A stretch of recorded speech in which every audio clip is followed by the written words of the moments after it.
Si on résume ce qu'on vient de découvrir, là où la croissance d'une fonction est bien liée à l'étude du signe de sa fonction dérivée première, et donc lorsque la fonction dérivée première sera de signe positif, la fonction f est croissante.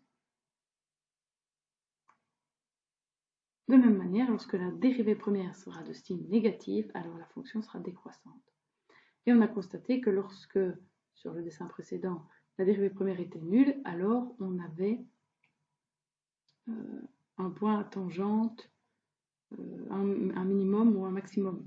Donc lorsque la fonction dérivée première est nulle, alors la fonction f admet une tangente, non pas une tangente verticale, mais bien une tangente horizontale.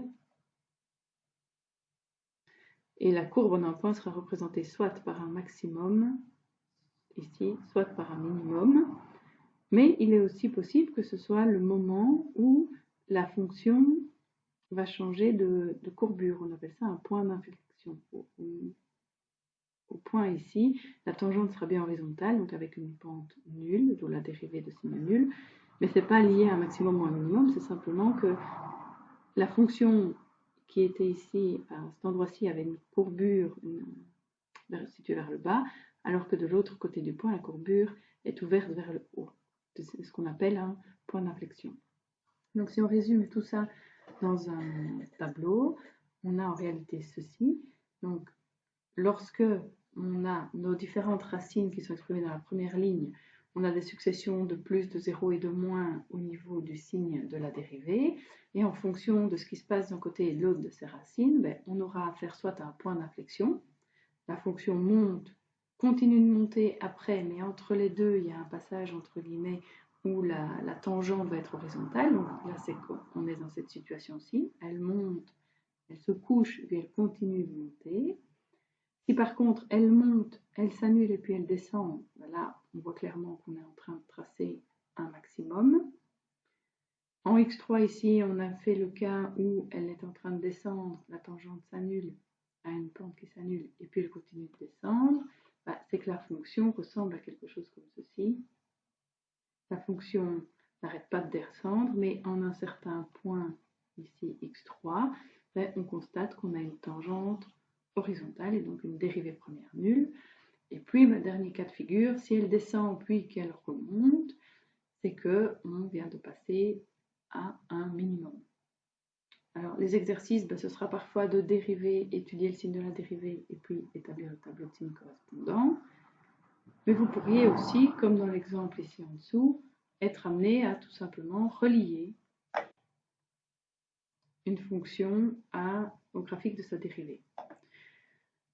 L'idée est donc d'étudier brièvement la variation de la fonction et le signe de la dérivée.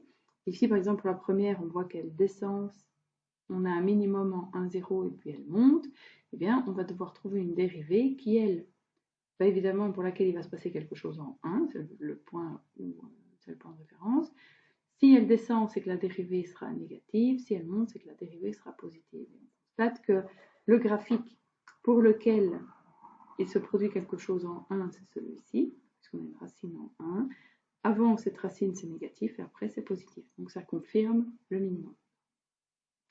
Pour le deuxième, on constate ici qu'on a une fonction qui n'arrête jamais de monter. C'est une fonction qui est strictement croissante. Et si elle est strictement croissante, le signe de la dérivée devrait être partout positif. Et donc là, pour ça, on a par exemple ce graphique-ci, une constante en 1 qui est bien positif pour tout le domaine.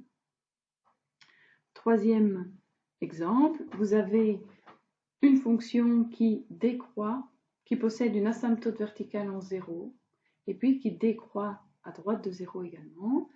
Bien, donc il y a une condition d'existence en 0 qui va se traduire par la dérivée par quelque chose qui n'est pas dérivable en 0.